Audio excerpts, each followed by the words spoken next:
नमस्कार, मैं गुड़िया शाह। गुड मॉर्निंग स्टडी में आपका स्वागत है। नए इनकम टैक्स बिल में क्या है खास, समझिए पूरी बात। मौजूदा कानून की जटिलताओं को करेगा दूर।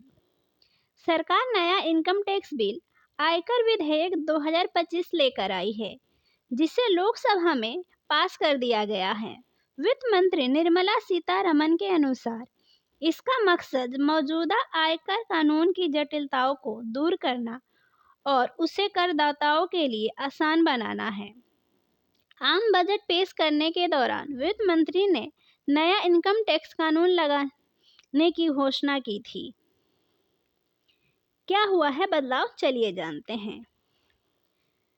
शब्द: मौजूदा आयकर विधेयक 1961 में 5,12,535 शब्द थे, जबकि प्रस्तावित आयकर विधेयक 2025 में 2,59,676 शब्द हैं, अर्थात 2,52,859 शब्दों की कमी हुई है।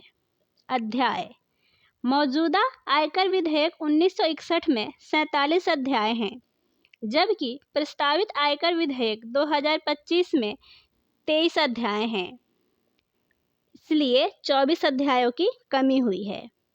अनुच्छेद 819, जो कि मौजूदा आयकर अधिनियम 61 में है, परंतु प्रस्तावित आयकर विधेयक 2025 में 536 अनुच्छेद हैं, जिससे 283 अनुच्छेदों की कमी हुई है। तालिकाएं: मौजूदा आयकर अधिनियम 1961 में 18 तालिकाएं हैं, जबकि प्रस्तावित आयकर विधेयक 2025 में 57 तालिकाएं हैं, जिससे 39 तालिकाओं की कमी हुई है। फॉर्मूले: मौजूदा आयकर अधिनियम 1961 में 6 फॉर्मूले हैं, जबकि प्रस्तावित आयकर विधेयक 2025 में 46 फॉर्मूले हैं, जिससे 40 फॉर्मूलों की बढ़ोतरी हुई है। सुझाव लेकर किए बदलाव: सरकार के अनुसार करदाताओं, व्यवसायों, उद्योग संघों और पेशेवर निकायों से राय लेकर ये बदलाव किए गए हैं। सरकार को कुल 20,976 ऑनलाइन सुझाव मिले, जिनमें से प्रासंगिक सुझावों को शामिल किया गया। असेसमेंट ईयर की जगह टैक्स ईयर: बिल में असेसमेंट ईयर की जगह टैक्स ईयर करने का प्रावधान किया गया है। टैक्स ईयर वित्त वर्ष की तरह 1 अप्रैल से 31 मार्च तक रहेगा। अगर कोई व्यवसाय बीच में शुरू होता है तो उसका टैक्स ईयर उसी वित्त वर्ष में खत्म होगा।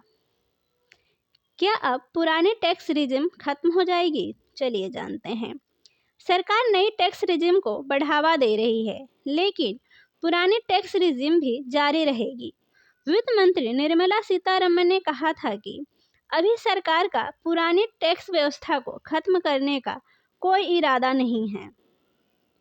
यह बिल कानून कब बनेगा, चलिए भी जान लेते हैं। वित्त मंत्री निर्मला सीतारमण ने यह बिल आयकर विधेयक 2025 लोकसभा में गुरुवार को पेश किया, जहां से यह पास भी हो गया। अब इसे संसदीय समिति के पास भेजा जाएगा।